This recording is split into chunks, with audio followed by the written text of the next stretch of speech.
Welcome to Real Estate and Taxes with Lakshay. I will be helping you minimize your taxes.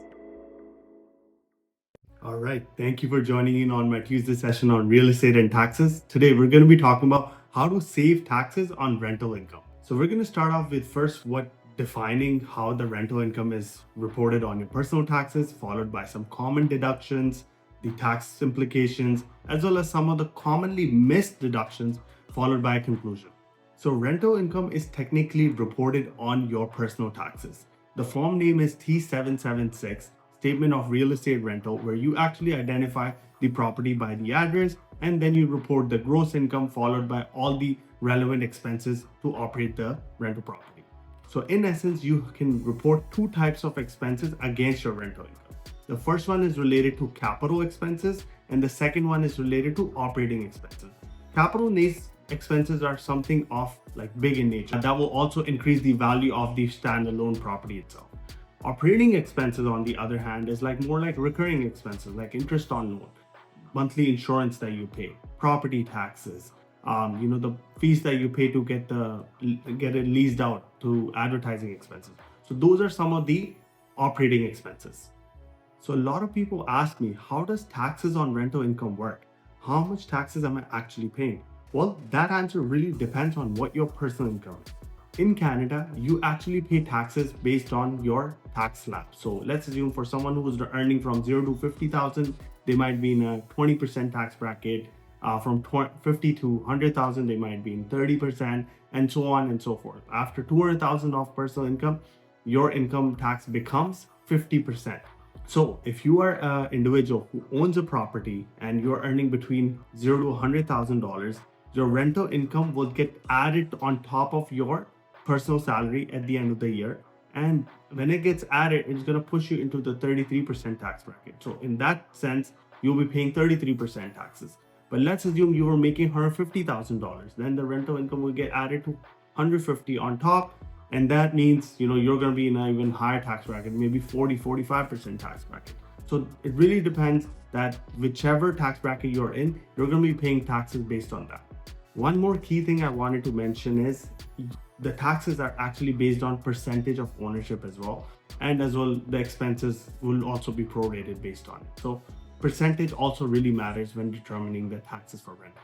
So a lot of the time people ask us, what are some of the common deductions for rental income? Well, you can deduct your lease costs that you have paid to a realtor. You can deduct interest on mortgages, repairs and maintenance, any advertising costs on Facebook Marketplace, Kijiji that you might have used to kind of advertise your basement or main unit, your property taxes. Those are all deductible items that can be deducted against rental income. Now that we have understood what are some of the deductions that can be claimed, let's look at the deductions that cannot be claimed. So when it comes to penalty, land transfer tax, or the value of the work that you have performed on the property, that cannot be deducted against rental income. One other thing that I've noticed people do is they have properties that are far away from the main city, so they have to drive maybe 3 hours, and they try to deduct travel expenses or meals and entertainment for the time that they are driving. CRA would completely deny unless you have this document that basically tells you exactly kilometers from the start point to the end point. So make sure you have the proper documentation to avoid any problems later on.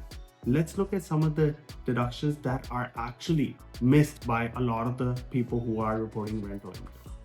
So the first deduction is income splitting with lower earners. So what do I mean by that? So let's assume you are the higher income spouse or family member and you have a lower income family member.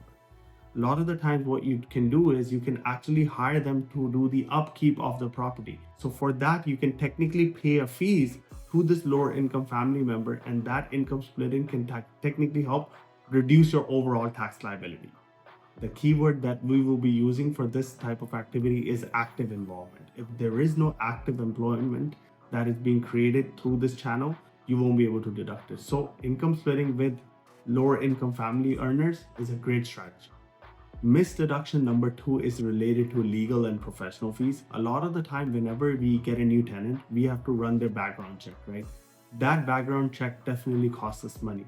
So that fees is usually missed. So I wanted to highlight that any legal fees, any accounting fees, any cost of like maybe even hiring a realtor or property management fees. Those are all legal and professional fees that should technically be remembered and be deducted against your rental income to reduce your taxes. So missed deduction number 3 is unpaid rent. So let's assume you had a property where the tenant was not cooperating or not paying, or they were going through a tough time. So that can technically be deducted against your gross rental income when you're filing your taxes. The good part about this is it allows you to reduce your rental income, but the bad part about this is you need to have specific proofs. You would need to provide them a non-payment letter or some sort of a valid proof that shows that you tried an active effort of collecting the rent and you still weren't able to collect it because of the situation, and that could technically help you reduce your rental income and overall tax liability. Missed deduction number 4 is again travel. Like I mentioned previously, whenever you have a property that is maybe 2 to 3 hours away, make sure to record your all of your mileage when you're driving to and from, and meals and entertainment separately. Otherwise it could get denied. You need to actually have the start point and the end point, the date, and what was the purpose of the visit in order to be actually qualified for this kind of deduction. Also speak to an accountant, otherwise you might be putting yourself in more of a trouble than a deduction. So this needs to be definitely set up right before you can take advantage of this. So overall, in conclusion, I would want you to take this all in and make sure when you're preparing your taxes to make key points, key notes before speaking to your accountant on how to actually claim them. One other thing I want to leave you with is CCA, or depreciation on your property. A lot of people ask me that, why can't I just depreciate the cost of owning this property overall and reduce my tax liability even more? Well, why I suggest not doing so is because of something called recapture at the time of sale. So let's assume you own a property for 100,000, you depreciated 10,000. Now the net book value of this property is $90,000. Later on, you actually sold it for $150,000. Now, in order to calculate the capital gains, you would have to do 150 minus 90,000, but the 10,000 that was there, that technically gets added back to your income. So that is technically, you pay a hefty penalty for just a small tax deferral. Keep it as is, and there will be no problem with the recapture of taxes at the time of sale. And some of the other things I also have noticed in conclusion I would want to mention is people rent it sometimes to a family member at below fair market value rent. And sometimes this is just created to create a loss or not report the additional income from rent.